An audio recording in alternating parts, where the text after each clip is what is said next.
Il est 13 h, bonjour à tous, merci de votre attention. Voici les titres à la une de l'actualité ce dimanche. Ce dimanche 23 mai, les fidèles chrétiens célèbrent la Pentecôte. La Pentecôte marque le point de départ de la mission d'évangélisation avec l'effusion du Saint-Esprit sur la terre.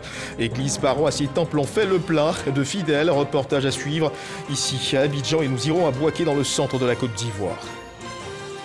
À l'instar de la communauté internationale, la Côte d'Ivoire commémore la journée internationale pour l'élimination de la fistule obstétricale. On enregistre un taux de succès global du traitement de la maladie de 85% dans le pays. Le message du gouvernement à suivre dans ce journal.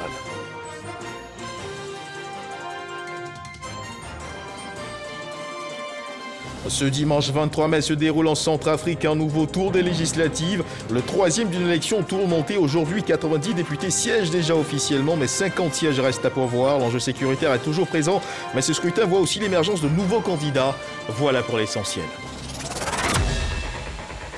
Oui, bonjour à tous. La Côte d'Ivoire, notre pays, s'est inscrite dans une politique d'intégration régionale par la mise en œuvre de programmes communautaires offrant des marchés plus vastes. Dans ce cadre, le gouvernement ivoirien a initié la construction d'un port sec à Ferkessé-Dougou, chef-lieu de la région du Tchologo, que le ministère chargé de l'intégration africaine coordonne depuis 2013. Le gouvernement a conclu en octobre 2013 une convention d'études avec le Bureau national d'études techniques et de développement, le BNED, portant sur l'élaboration de l'étude de faisabilité technico-économique, environnementale et sociale du projet de port sec de Ferkessé-Dougou. Cela dit, quelles seront les retombées de ce port sec pour les opérateurs économiques nationaux et régionaux, pour les districts de Savane et d'Uzanzan, bref, pour tous ceux qui, de près ou de loin, seront impactés par ce projet? C'est autour de cette question que graviteront nos échanges avec Monsieur le ministre Alcide Djidje, ministre de l'intégration africaine de la diaspora, invité du Dimanche Magazine de ce 13 h. Monsieur le ministre Alcide Djidje, bonjour et merci d'être avec nous sur ce plateau. Bonjour, Monsieur Guivet. Merci d'être avec nous sur ce plateau. Je vous retrouve dans une trentaine de minutes. Mais avant, sachez que la communauté musulmane de Côte d'Ivoire rend hommage au cheikh Haïma Mamadou Traoré, ex-président du COSIM, décédé en avril dernier. Elle a procédé ce dimanche à la cérémonie de rappel à Dieu du serviteur d'Allah, le miséricordieux, cérémonie qui s'est déroulée à la grande mosquée de la Riviera-Golfe en présence du président de la République Alassane Ouattara. Elle a été essentiellement marquée par des lectures de Coran et des prières en la mémoire de l'illustre disparu. Reportage à suivre dans nos prochaines éditions. Ce dimanche 23 mai, les fidèles chrétiens célèbrent la Pentecôte. Nous le disions à l'instant dans les titres, c'est l'histoire de plusieurs disciples de Christ rassemblés dans une pièce et attendant la promesse faite par le Seigneur de leur envoyer un consolateur, une puissance, le Saint-Esprit, pour les fortifier dans leur foi.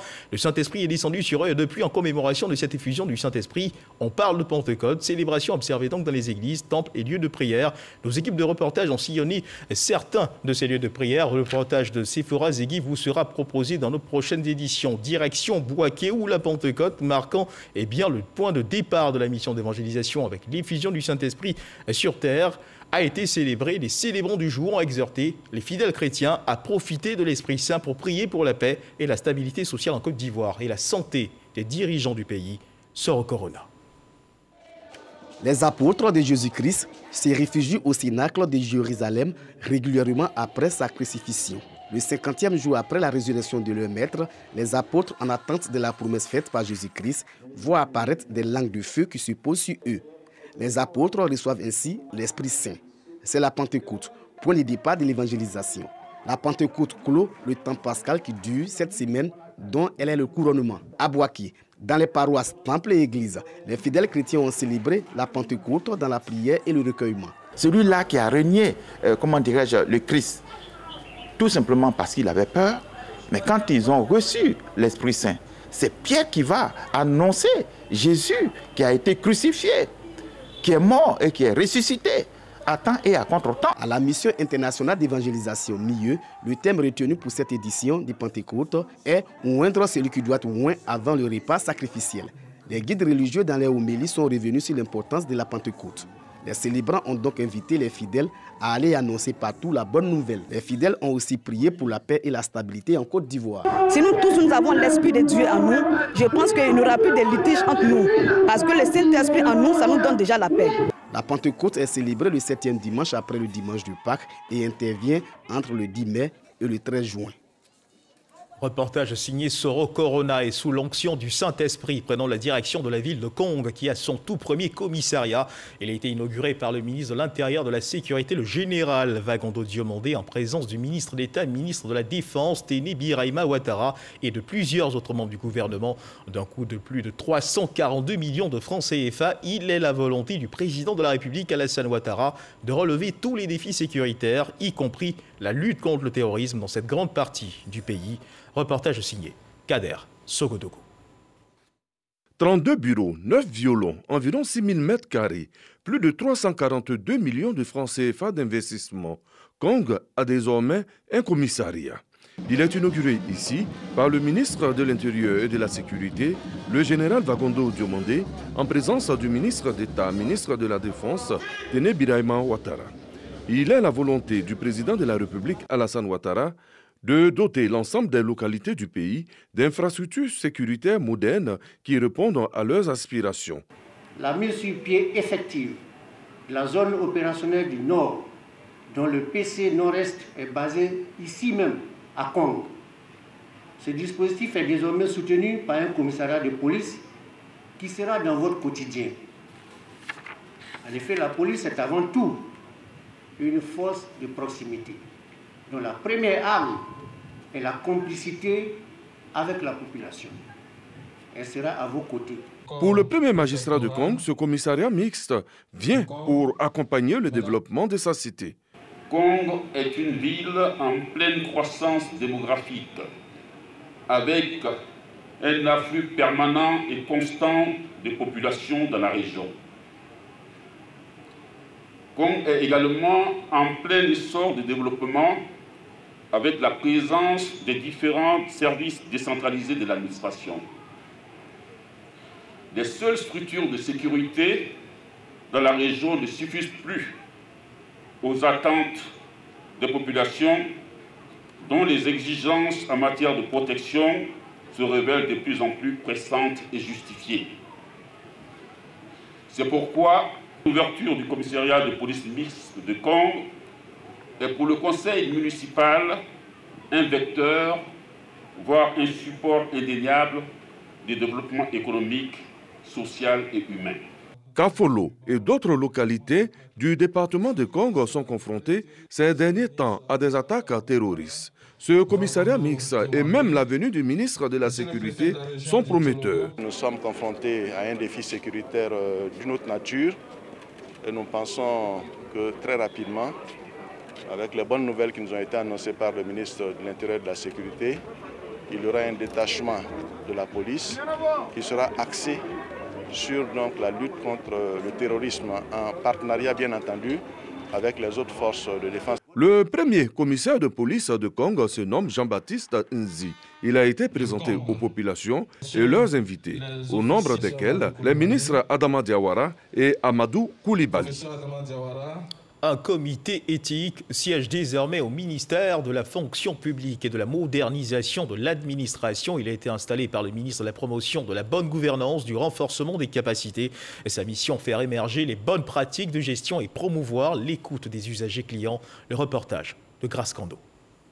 Je respecterai tout le long que durera ma mission et après cessation, le secret professionnel. À travers cette prestation de serment, ces 5 agents du comité éthique du ministère de la fonction publique et de la modernisation de l'administration s'engagent à assumer avec loyauté, probité et humilité les missions qui leur sont dévolues. Au moment où, officiellement, nous sommes mis en mission et appelés à déployer nos activités, je voudrais dire que nous sommes conscients de la délicatesse de notre tâche. Délicatesse qui se renforce avec les aléas qu'impose l'implémentation du changement dans toute structure vivante. L'installation du comité éthique s'inscrit dans le cadre de la stratégie de bonne gouvernance qui consiste à débarrasser l'administration publique de certains maux comme la corruption qui plombe son efficacité. Cette mission du comité éthique que nous installons aujourd'hui va assumer ce rôle d'examiner chaque fonction, d'examiner chaque métier, d'évaluer les risques de corruption dans chaque fonction, dans chaque métier, pour nous sortir à la fois une charte d'éthique, mais également un code de conduite pour que nous puissions nous conformer à cette ordonnance de 2013, du 20 septembre 2013, relative à la prévention et à la lutte contre la corruption et les infractions assimilées. Il est prévu l'installation de comités éthiques dans toutes les administrations publiques, dont la phase pilote a démarré par le ministère de la fonction publique et de la modernisation de l'administration. L'administration publique se doit conséquemment d'offrir à la population des prestations sûres, efficaces et irréprochables.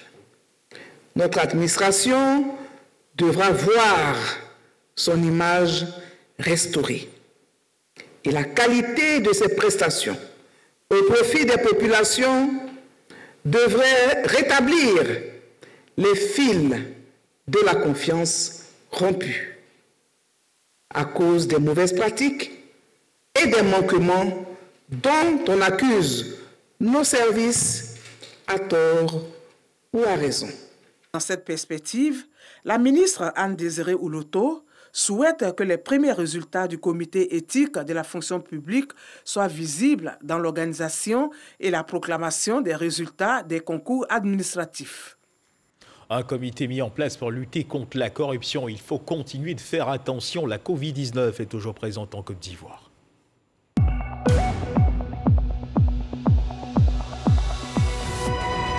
Le ministère de la Santé, de l'Hygiène publique et de la couverture maladie universelle a enregistré hier samedi 22 mai 2021 68 nouveaux cas de Covid-19 sur 1739 échantillons prélevés, soit 3,9% de cas positifs, 64 guéris et 0 décès.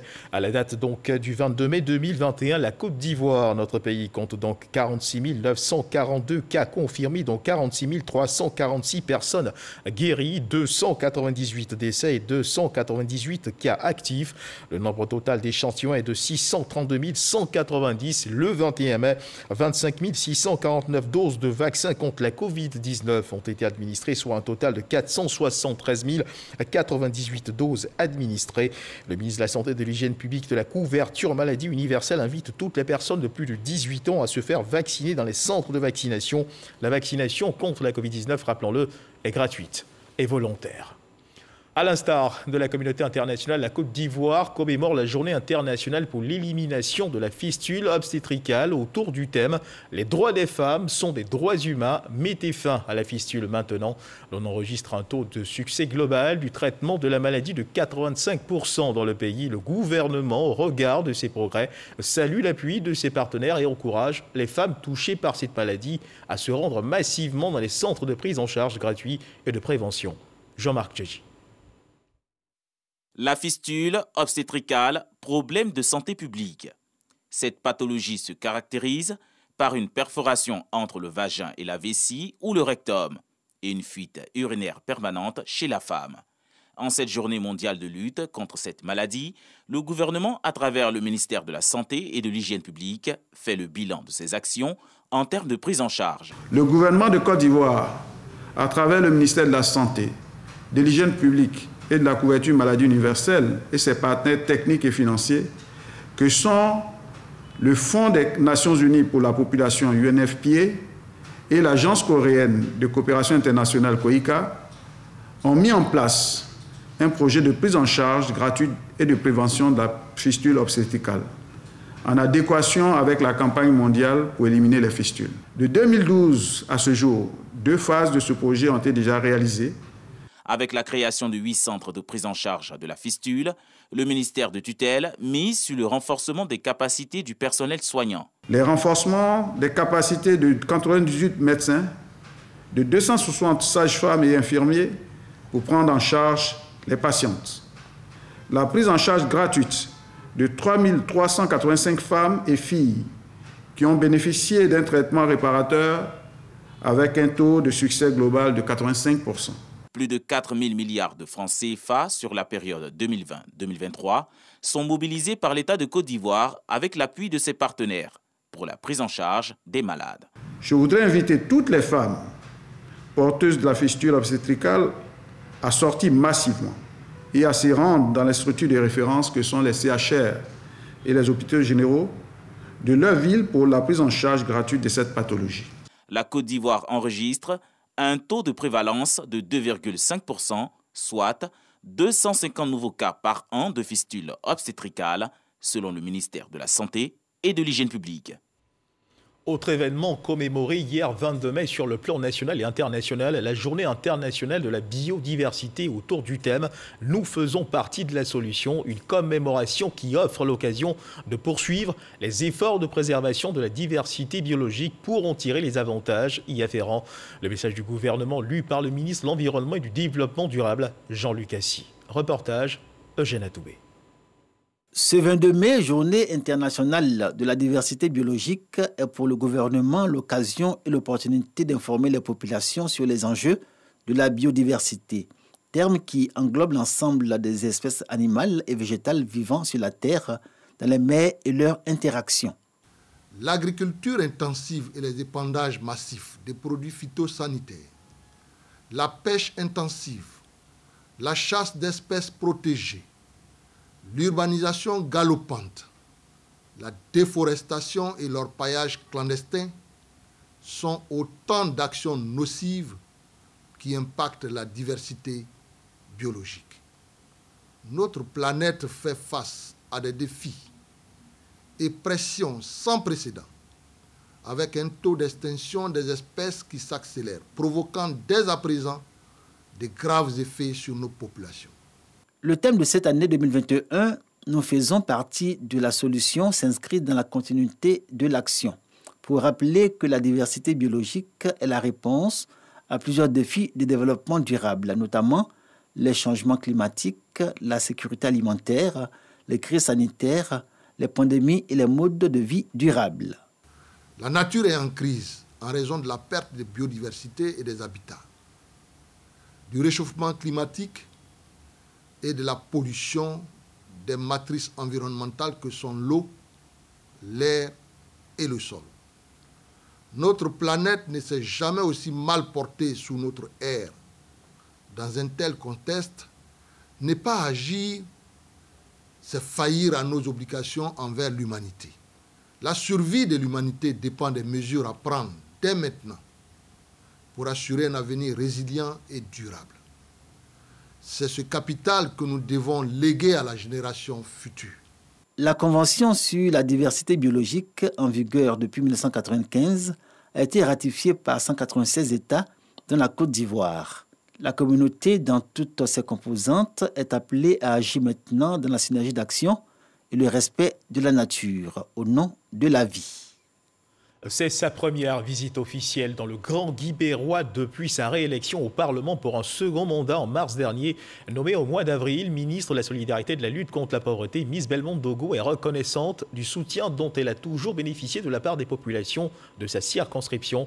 La députée de Dignago, Galébou et Guibérois dans le département de Gagnoa est allée leur dire merci. C'était le week-end dernier lors d'une tournée qu'elle a mise à profit pour mettre en service un mini château d'eau potable à Ziriwa afin de soulager cette localité de plus de 3000 habitants. Walter Amadou Ouattara. Fin du calvaire pour les femmes de Ziriwa dans la sous-préfecture de Guibérois. Elles, qui sont en première ligne dans la quête de l'eau potable, n'iront plus la chercher à des kilomètres du village. Situé à 7 km de la commune de Guibérois, Ziriwa vient d'être doté d'une mini HVA d'une capacité de 6000 litres, financée à environ 8 millions de francs CFA. Un soulagement pour les populations. Je remercie Madame le ministre pour tout ce qu'elle a fait pour nous, pour le château qu'elle nous a donné. On souffre ici, on a eu le château, mais on va dormir à veille toute la nuit. La mise en service de ce mini château d'eau avec 2 bornes fontaines de 5 pompes s'est faite lors d'une tournée initiée dans les localités de Dignago, Galébou et Guibérois par Miss Belmondo Dogo, députée de la circonscription. C'est la ville de Guibérois qui a constitué la première étape de sa tournée. Vous n'avez jamais cessé de m'appeler pour me féliciter, m'encourager. Je vous dis merci. Merci aux chefs religieux, aux chefs coutumiers pour vos prières. Merci à vous tous, du fond du cœur. Profitant de son passage à Guibérois, la ministre a visité les travaux du deuxième forage de la ville. Selon le directeur régional de la SODECI, il ne manque plus que la pompe ainsi que l'installation électrique pour le mettre en marche. Il reste à mettre la pompe dedans. Et puis ce que nous appelons, quand vous regardez un peu, pour ceux qui sont là, il y a ce qu'on appelle le manifold. Il y a aussi, disons, l'armoire électrique. Ce sont les 3 éléments qui sont essentiels pour que véritablement ce forage soit fonctionnel. Cela pourra permettre à Guibérois de souffler. À Dignago, Miss Belmondo Dogo a exhorté la population à la cohésion sociale. Ne laissez personne, même pas les politiques, mettre en mal votre cohésion et votre union à Dignago. Il faudrait que ce soit clair. Galebouo, dernière étape de sa tournée, le message de la ministre de la Solidarité et de la lutte contre la pauvreté a été le même. Appel à la fraternité et au vivre ensemble. Dans cette dynamique, rendez-vous a été pris avec les femmes pour célébrer la fête des mères fin mai. En marge de cette tournée, la ministre Belmondo Dogo a aussi partagé des moments de prière avec la communauté catholique de Guibérois à l'occasion de la fête de charité. Walter Amadou Ouattara, leadership des femmes et développement local, c'est autour de ce thème que s'est déroulée dans la commune du Plateau la conférence des femmes leaders des régions. Marraine de cette cérémonie, la première dame Dominique Ouattara. Cette conférence se donne pour objectif de contribuer à l'émergence du leadership féminin par la pleine participation des femmes à la vie politique, économique et sociale au niveau régional et local. Patricia Omouetia. Femmes élues, femmes chefs d'entreprise, femmes leaders politiques, elles étaient toutes présentes ce jour pour participer à la conférence des femmes leaders de notre pays. On a du travail encore à faire, en tout cas pour renforcer la participation politique des femmes dans les assemblées élues. Aujourd'hui, il est essentiel que les femmes contribuent de façon significative au développement des collectivités locales et partant au développement de notre pays. La femme reste le socle de la famille. Ainsi donc, aucun développement ne peut se faire sans l'apport de la femme. Pour le président de l'Assemblée des régions et districts de Côte d'Ivoire, ARTCI, aujourd'hui, seules 2 femmes sont présidentes de conseils régionaux. Représentant le Premier ministre, la ministre de la Famille, de la Femme et de l'Enfant a indiqué que la principale innovation de cette conférence s'inscrit dans le cadre de la mise en œuvre du projet d'appui aux autorités régionales et locales à travers des initiatives concrètes d'insertion socio-économique. Au nombre des obstacles qui sont à la base de cette faible représentation des femmes dans les instances de développement local se trouvent les pesanteurs culturelles, les inégalités du genre, les stéréotypes sexistes en défaveur des femmes dans nos sociétés africaines. Au thème de la conférence, un ensemble de recommandations sera élaboré et annoncé en vue d'un plaidoyer sur le leadership des femmes engagées au niveau régional et local afin de susciter la mise en place d'un réseau de femmes leaders pour servir de modèle aux jeunes.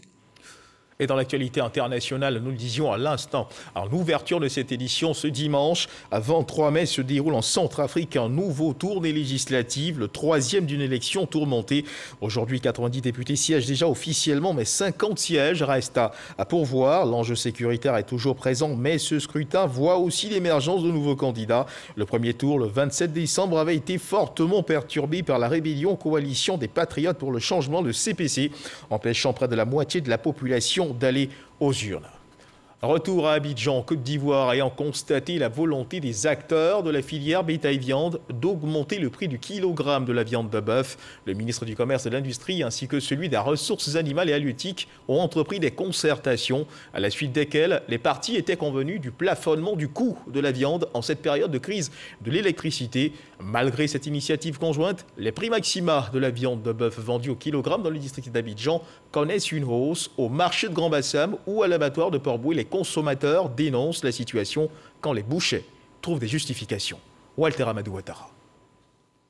Dans ce communiqué, le ministre du Commerce et de l'Industrie et le ministre des Ressources animales et halieutiques portent à la connaissance des populations que suite aux concertations avec les acteurs de la filière bétail-viande, les prix maxima de la viande de bœuf au kilogramme en cette période de crise énergétique sont fixés comme suit. La viande de bœuf avec os à l'abattoir chez les chevillards grossistes, prix maximum est de 2300 francs le kilogramme. Chez les bouchers détaillants, à 2500 francs le kilogramme et à travers le district d'Abidjan, chez les bouchers détaillants, le prix maximum est fixé à 2600 francs le kilogramme.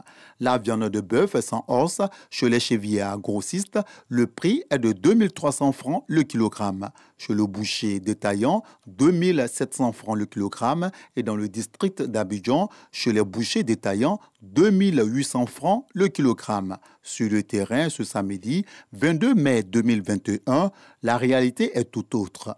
Dans ce marché de Grand Bassam, clients et bouchers défendent leurs intérêts. On a acheté demi à 1200.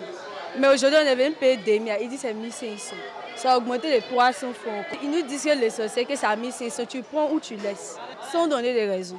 Si les prix pouvaient revenir normalement, ça va vraiment nous faire plaisir. Pour le moment, ça hausse 3500 à hausse 3000. Si tu prends beaucoup, on donne ça à 2800. Avant, c'était 2500. Prix en gros, 2300. Avant ça, 2500, on a 200 francs. Maintenant, là, c'est devenu 2600 prix en gros. Si tu ne veux pas, tu laisses. Donc, nous, on est obligé de prendre ça comme ça pour avoir les 200 pour payer maison courant. Ceux qui envoient les bœufs, c'est eux qui commandent les prix. Rendons-nous à l'abattoir de Port-Boué. Autre lieu, mais même constat. Les consommateurs sont parfois obligés de négocier le prix du kilogramme de viande. Oui, et quand on vient vers eux, on les demande là. En tout cas, ils essaient de diminuer, mais ça ne va pas. Ils vont diminuer, ils vont leur mettre 100 francs, 100 francs, 200, 200, ça ne vaut rien.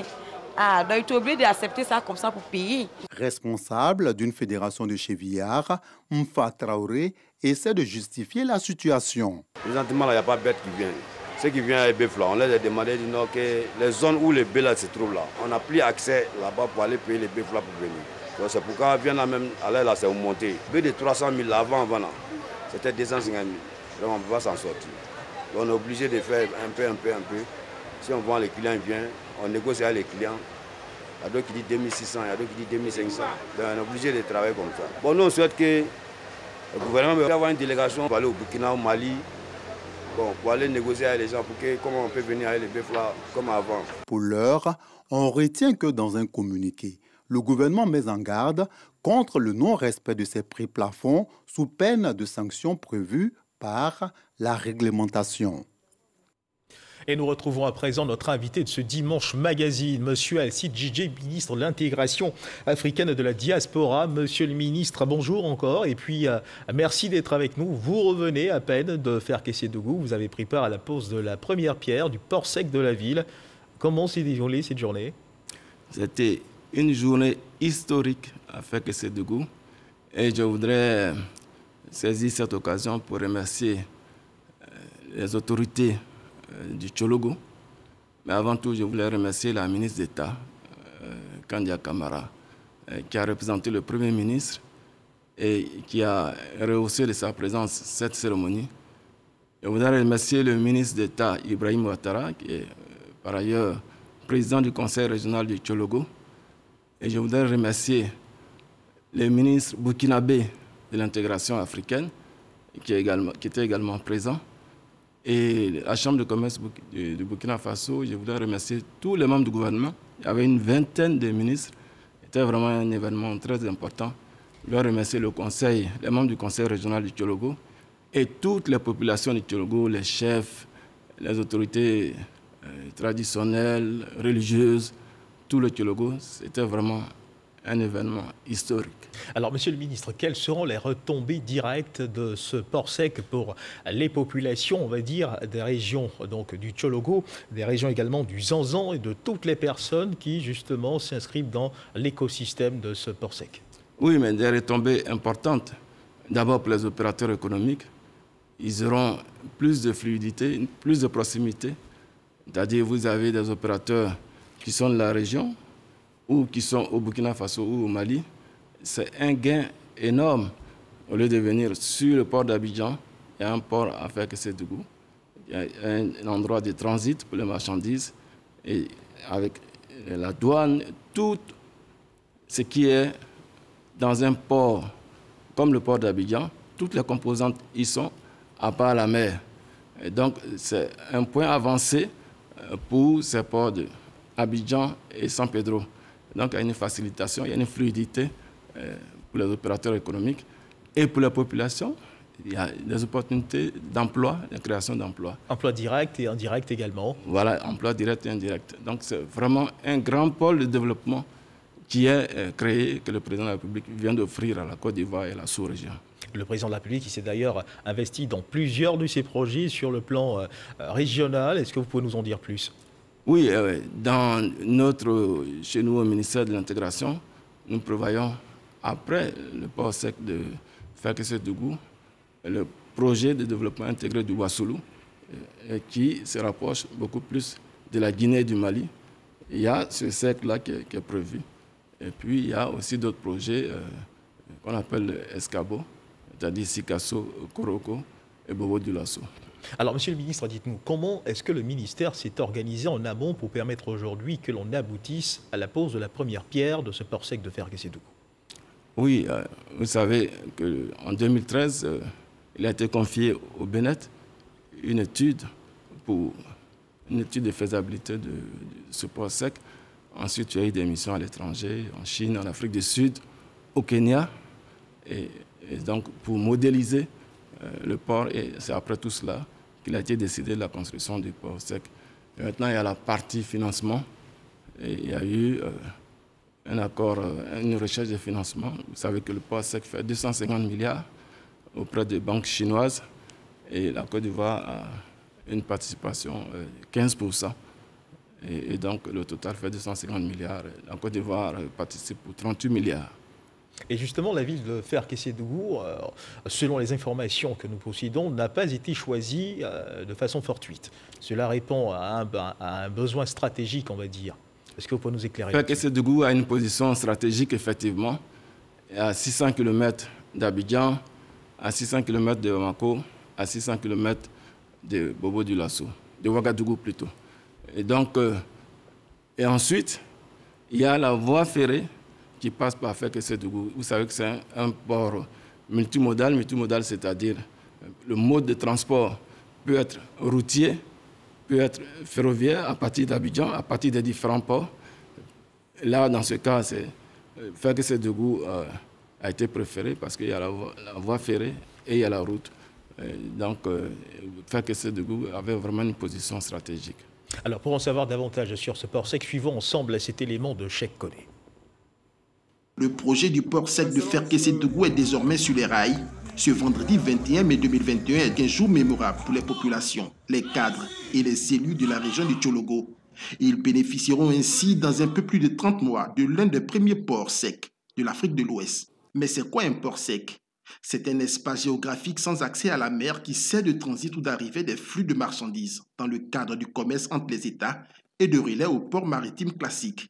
Dans le cas d'espèce, ce port sec permettra de décongestionner les ports de San Pedro et d'Abidjan.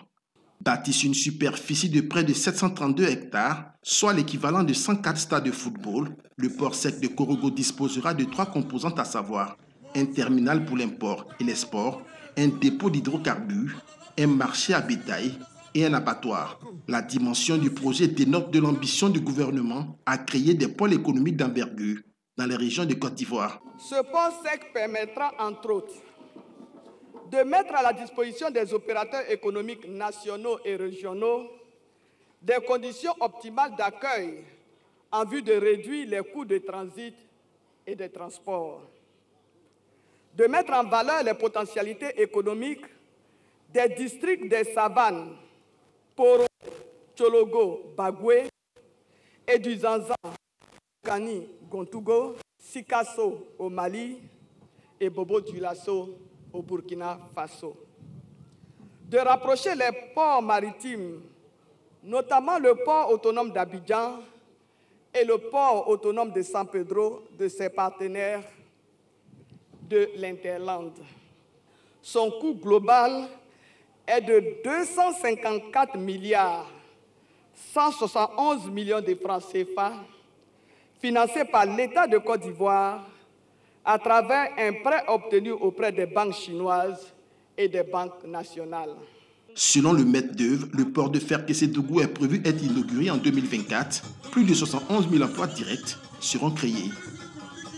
Alors, Monsieur le ministre, on l'a entendu dans cet élément de Cheikh Koné à l'instant, le port sec de fer Kessédougou, autant pour moi, va couvrir 732 hectares, soit l'équivalent de 104 stades. C'est immense en termes d'espace à occuper. Cela suppose forcément des mouvements de population. Est-ce que des dispositions ont été prises en amont pour permettre justement le recasement de ces populations sur des territoires bien définis? Oui, bien sûr, il y a à peu près un peu plus de 7 milliards de francs CFA qui sont prévus pour recaser la population. Des constructions seront faites pour recaser la population et pour permettre les indemnisations. Donc cela a été prévu et les indemnisations ont déjà commencé pour certains. Donc il n'y a aucune raison de s'inquiéter au niveau des populations, elles n'ont aucune raison de s'inquiéter, elles seront indemnisées. Oui, elles seront indemnisées, ça a déjà commencé et nous allons continuer les indemnisations et faire des logements pour les populations qui ont été déplacées. Alors une autre question qui nous interroge, eh bien, cette expertise pour la réalisation justement de ce port sec nécessite la participation d'entreprises chinoises. Est-ce que des entreprises locales sont justement associées à ce projet? Si oui, à quel niveau d'implication? Bien sûr, des marchés seront passés par ceux qui ont gagné le marché, c'est-à-dire l'entreprise chinoise Complante. Mais toute la sous-traitance est faite par des entreprises ivoiriennes. Et donc, ce sera entre Complante et ces entreprises selon des critères bien précis. Donc, les entreprises chinoises et les entreprises ivoiriennes plutôt vont bénéficier dans ce projet, vont être des sous-traitants pour la construction du port sec. Et bien sûr, l'expertise ivoirienne, notamment le BNET, qui va contrôler les travaux pendant les 30 mois, parce que les travaux vont durer pendant 30 mois. C'est cela. Et donc, le port sec sera livré au premier semestre de 2024. Pouvez-vous nous donner l'assurance que ce sera respecté, je veux dire, le délai de livraison de ce port sec en 2024? Parce que beaucoup de projets, en ce moment, connaissent une certaine lenteur. Est-ce que vous pouvez nous assurer que ça se sera livré à temps? Non, de toute façon, les perspectives économiques sont bonnes. Vous savez qu'il y a eu un ralentissement de la croissance. En 2020, nous avons eu 1,8% de taux de croissance pour la Côte d'Ivoire en raison du Covid. Il était prévu autour de 6 à 7%. Mais là, nous rebondissons pour 2021. Les prévisions nous amènent à 6,5%. Donc, c'est dans ce contexte économique que le port sec va se construire pendant les 30 mois. Donc, il n'y a aucune raison de s'inquiéter. Et tout va bien se passer. Alors, à côté on a vu dans les reportages qui ont été faits sur ce port sec, on a vu la joie des populations qui ont émis énormément de vœux. Qu'est-ce qui vous a le plus étreint dans ce que les populations ont communiqué comme vœux autour de la construction de ce port sec? Non, c'est surtout les jeunes. Nous avons vu beaucoup de jeunes gens pour qui l'espoir renaît. Parce que vous savez que la construction de ce port sec, qui est un projet structurant d'envergure, va nous permettre de lutter également contre le terrorisme et le banditisme. Parce que les cibles utilisées par les organisations terroristes sont les jeunes, et ce sont ces mêmes cibles que vise le recrutement autour du port sec et toute la vie qui va se mener autour du port sec. Toutes les infrastructures qui vont se construire, les hôpitaux, les écoles, les universités, etc. Tout cela va en direction des jeunes. Et donc, j'ai été vraiment ému. J'ai discuté avec beaucoup de jeunes gens pour qui l'espoir renaît. Vous savez que vous êtes peut-être trop jeune pour savoir qu'à l'époque, il y a eu de grands projets structurants. En Côte d'Ivoire, l'AVB, pour la vallée du Bandama, autorité d'aménagement de la vallée du Bandama, qui a permis la construction du port du barrage de Kossou. Ensuite, il y a eu l'ARSO, presque de façon concomitante, qui a vu la construction du port de San Pedro. Ça a été des projets structurants qui ont été faits, qui ont amené beaucoup de monde à San Pedro. Il y a eu des migrations importantes. Et avec le port sec, c'est l'inverse qui se produit. C'est-à-dire, au nord de la Côte d'Ivoire, un grand projet structurant. Cela va stabiliser la migration du nord vers le sud Et même à un moment donné, ce sera inversé, parce que les populations viendront du sud pour aller vers le nord, et ça va décharger, ça va décongestionner toutes les infrastructures du sud pour vraiment le bien-être et un accroissement de l'activité économique des Ivoiriens. Alors, une des questions que se posent certainement ces jeunes, c'est de façon pratique, comment est-ce qu'ils seront associés à ce projet? Est-ce qu'on tiendra compte de leur niveau d'études, de leur qualification pour les recruter? Quels seront, par exemple, soit dit en passant, les critères sur lesquels ces jeunes seront recrutés pour justement apporter leur contribution au développement de leur région? Non, on se basera sur les critères habituels. C'est-à-dire, on tiendra compte dans les domaines d'activité, dans les secteurs d'activité, des compétences des uns et des autres. Ça ne va pas changer. Mais vous savez qu'en Côte d'Ivoire, il y a aujourd'hui un bon stock de jeunes qui est à la recherche d'emploi. Et je pense qu'il n'y a pas d'inquiétude à se faire à ce niveau. Tous les jeunes qui ont les compétences seront recrutés, mais il y en a pour tout le monde. Ça part des ouvriers jusqu'aux cadres. Et donc, il n'y a vraiment pas de problème à ce niveau. Et ce projet, vous le disiez en ouverture de cet échange, est un projet cher au président de la République, Alassane Ouattara, pour la région également. Est-ce que vous pourriez nous donner quelques précisions là-dessus? Vous savez, en termes d'impact, bien sûr. Oui, en termes d'impact. Vous savez, il y a une philosophie générale dans toutes les organisations internationales aujourd'hui. Il y a des réformes qui sont en cours pour que ces organisations ne soient pas des organisations marquées par une trop grande bureaucratie. D'accord. Toutes les réformes qui ont lieu au niveau des Nations Unies, de l'Union africaine et de la CEDEAO visent à avoir des organisations proches des peuples. Vous entendez souvent parler d'une CEDEAO des peuples. Et là, concrètement, nous recherchons des investissements pour réaliser ce type d'infrastructure, pour que les peuples, les populations sentent réellement qu'on ne va pas à chaque fois dans les sommets pour tenir des grands discours, mais que concrètement, les populations sentent l'intégration régionale sur place, chez elles. Et donc, toutes les réformes de la gouvernance mondiale qui a lieu, que ce soit les Nations Unies africaines ou la CEDEAO, toutes ces réformes qui ont lieu visent à se rapprocher beaucoup plus des peuples. Et c'est dans ce cadre que se situe la construction du port sec de Faké-Sédougou. Il y aura d'autres projets. Le président Ouattara y tient énormément et c'est sa vision. Le port sec de Faké-Sédougou est inscrit dans le PND et inscrit dans les différents plans de l'Union africaine et de la CEDEAO, ainsi que de l'UEMOA. Alors, monsieur le ministre de l'Intégration, vous êtes le ministre, nous avons la chance de vous avoir sur ce plateau de l'intégration africaine et de la diaspora. Permettez-nous de vous poser cette question au regard des récents événements survenus en Côte d'Ivoire avec ces violences qui ont été perpétrées à l'encontre des populations, de certaines populations du Niger.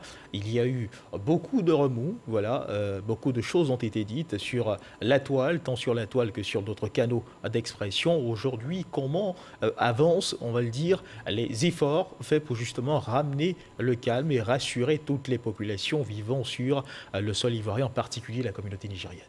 Vous savez qu'il n'y a pas de problème entre le Niger et la Côte d'Ivoire. Les choses se sont calmées. Le ministre de l'Intégration du Niger est arrivé en Côte d'Ivoire avant-hier. Je l'ai rencontré, nous nous sommes entretenus. Le ministre de l'Intérieur du Niger est également là. Et dès que je sors de ce studio, nous avons une rencontre à 15h à Bobo avec la ministre d'État et les deux ministres nigériens pour visiter certaines populations qui ont été l'objet des actions. Le président de la République a mis un point d'honneur. Vous avez vu, dès son arrivée de Paris, il a donné toutes les instructions pour qu'il y ait une prise en charge des blessés et éventuellement une indemnisation pour ceux qui ont perdu des biens. Et donc, côté nigérien également, des mesures sont prises pour ne pas que les Ivoiriens qui vivent au Niger soient l'objet des actions. Donc, les choses sont revenues à la normale. Nous avons une séance de travail tout à l'heure dès que je sors de ce studio. Et également demain, nous allons faire le point. Et les choses se sont vraiment apaisées. Je saisis cette occasion pour féliciter le gouvernement qui met un accent particulier à lutter contre la cybercriminalité, parce qu'il s'agit bel et bien de cybercriminalité. Les gens sont assis chez eux et créer des troubles à travers des fake news, ce n'est pas acceptable. Merci, Monsieur le ministre, de répondre à cette parenthèse importante pour nous. Alors, juste avant de refermer les pages, on va dire, de cet entretien, pourriez-vous rappeler juste quelques projets structurants engagés dans la sous-région, juste en quelques mots, engagés dans la sous-région? En ce qui concerne la Côte d'Ivoire et en ce qui concerne mon ministère, vous avez le projet du Wassoulou, qui est un grand projet de 121 milliards qui sera fait dans la zone dite de Wassoulou, zone frontalière, pour renforcer la coopération transfrontalière avec le Mali et la Guinée, et donc avec un appui, un soutien en coopération avec la BOAD. Donc pour l'instant, c'est ce qui est prévu dans notre plan, mais il y aura d'autres projets structurants, d'autres projets importants. Je ne peux que vous parler de ceux-là maintenant, qui sont dans le pipe actuellement. Merci, Monsieur le ministre. Alors, c'est la fin de cette édition. Je rappelle que nous recevions dans le cadre du Dimanche Magazine de ce 13h, le ministre Al-Sid Djidji, ministre de l'intégration africaine de la diaspora, avec lequel nous avons parlé de la retombée du port sec de Fer-Kessédougou pour les opérateurs économiques nationaux et régionaux et pour les districts de Savane et du Zanzan, bref, pour tous ceux qui, de près ou de loin, seront impactés par ce projet. Merci de nous avoir suivis. Agréable début d'après-midi. Dieu garde la Côte d'Ivoire.